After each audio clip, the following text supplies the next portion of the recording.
Captain Shri M Riyas കൂടി നമുക്കൊപ്പം ടെലിഫോണിലുണ്ട്. Shri M Riyas, വളരെ ഗുരുതരമായ സാഹചര്യമാണ്. ഇപ്പോൾ ആദ്യത്തെ സംഭവം പോലെയല്ല ഇത്. പൊട്ടിത്തെറികൾ ഉണ്ടാകുന്നു, തീ അണയ്ക്കാൻ കഴിയുന്നില്ല, അതിൽ 4 പേരെ കാണാതാകുന്നു. കഴിഞ്ഞ അപകടത്തിൽ നമുക്കറിയാം എല്ലാവരെയും രക്ഷപ്പെടുത്താൻ കഴിഞ്ഞൊക്കെ വലിയ ഒരു ഭാഗ്യമായി അവശേഷിച്ചാണ്. പക്ഷേ ഇത്തവണ അത്രയും ഗുരുതരമായ സാഹചര്യങ്ങളിലേക്ക് പോയി.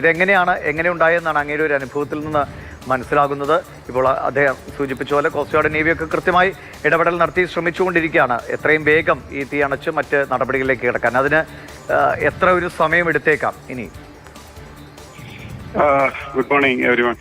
അതായത് ഇപ്പോൾ കുറച്ചൊക്കെ ഈ തീ ആളിക്കത്തുന്ന തീയെ കൺട്രോളിൽ വന്നു എന്ന് പറയുന്നത് തന്നെ ഒരു ആശ്വാസകരമായ ഒരു വാർത്തയാണ്. അത് പൂർണ്ണമായിട്ട് അത് തീ അണയ്ക്കുക എന്ന് പറഞ്ഞു. കാരണം ഈ കണ്ടെയ്നറുകളിലെല്ലാം ഈ സെല്ലർ അറകളിലാണ് സൂക്ഷിച്ചിരിക്കുന്നത്. മൊത്തത്തിൽ അതിലൊക്കെ തീ കാണും. അതൊക്കെ മൊത്തത്തിൽ അണച്ചു വരാൻ കുറച്ച് സമയമെടുക്കും. എന്നാൽ തന്നെയും അവർക്ക് അതില് ഫയർ ഫൈറ്റിംഗിൽ പുരോഗതി ഉണ്ടെന്നാണ് മനസ്സിലാക്കാൻ കഴിയുന്നത്. അങ്ങനെ നമുക്ക് തീ അണയ്ക്കാൻ കഴിയുകയാണെങ്കിൽ നമുക്കൊരു പ്രതീക്ഷയ്ക്കുള്ള വകയെന്ന് പറഞ്ഞാൽ ഇതിലുള്ള എല്ലാ കണ്ടെയ്നറുകളും അതിലുള്ള എണ്ണയും ഈ കപ്പലിനെ അവിടെ നിന്ന് ആ പ്രദേശം മാറ്റിയിട്ട് അല്ലെങ്കിൽ വലിച്ച് സ്പെഷ്യൽ സ്ഥാനത്ത് കൊണ്ടുപോയി നീക്കം ചെയ്യാൻ പറ്റുമെന്നാണ് നമ്മുടെ ഒരു വിശ്വാസം. പിന്നെ ആൾറെഡി വെള്ളത്തിൽ പൊയ്ക്കഴിഞ്ഞ കണ്ടെയ്നറുകൾ നമ്മൾ MSCയുടെ കേസിൽ പറയുന്നത് പോലെ തന്നെ നമ്മൾ സുരക്ഷകൾ പാലിക്കണം. കാരണം അതിലൊക്കെ എന്തൊക്കെയാണ് ഉള്ളത് എന്നുള്ളതും ഏത് കണ്ടെയ്നറാണ് പോയിട്ടുള്ളതെന്നും നമുക്ക് വ്യക്തമല്ല.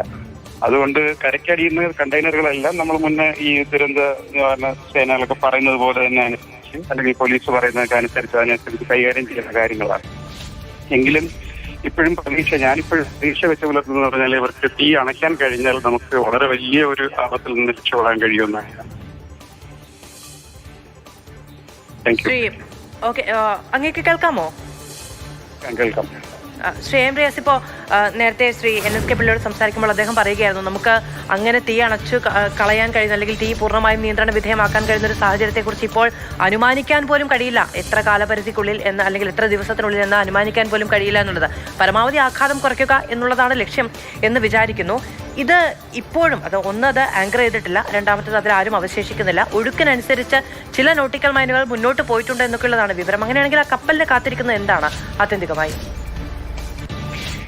ഇത് ഞാൻ കാണുന്നത് ഇപ്പോഴും അത് കുറച്ചൊക്കെ കൺട്രോളിൽ വന്നു എന്നുള്ളതാണ്. നമ്മുടെ വാർത്തകളിൽ നിന്നും മറ്റും നമ്മുടെ നേവിയിൽ നിന്നും കോസ്റ്റ് ഗാർഡിൽ നിന്നുള്ള ഇൻഫർമേഷൻ വെച്ച് കാണുന്നത് അത് കുറെ അധികം ആൾപ്പടരുന്ന തീയൊക്കെ കുറഞ്ഞിട്ടുണ്ട്. അവർക്ക് കുറച്ചുകൂടി അടുത്ത് ഫയർ ഫൈറ്റ് ചെയ്യാൻ, അതായത് ഈ ചെറിയ കപ്പലുകൾക്ക് അടുത്ത് വന്ന് ഫയർ ഫൈറ്റ് ചെയ്യാനുള്ള ഒരു സാഹചര്യം ഇപ്പോൾ ഉണ്ട്.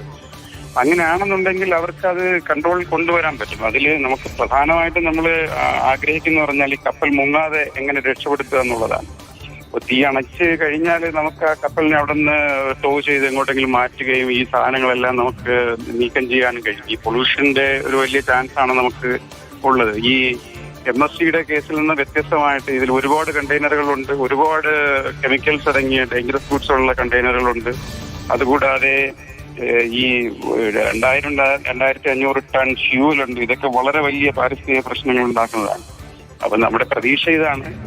നമുക്ക് എന്തായാലും കഴിയുന്നുള്ളൊരു പ്രതീക്ഷയാണ്. കാരണം ഞങ്ങളൊക്കെ ഷിപ്പിലൊക്കെ ജോലി ചെയ്തവരുടെ ഒരു അനുഭവം വെച്ച് പറയുകയാണ്, അവർക്ക് ആ കൺട്രോൾ, അതായത് സാധാരണ കപ്പലുകളിലൊക്കെ എന്ന് പറഞ്ഞാൽ ഇതൊക്കെ കത്തി പടർന്നു കഴിഞ്ഞാൽ പിന്നെ ഇത്രയൊക്കെ കൺട്രോൾ കൊണ്ടുവരിക തന്നെ വലിയൊരു കാര്യമാണ്.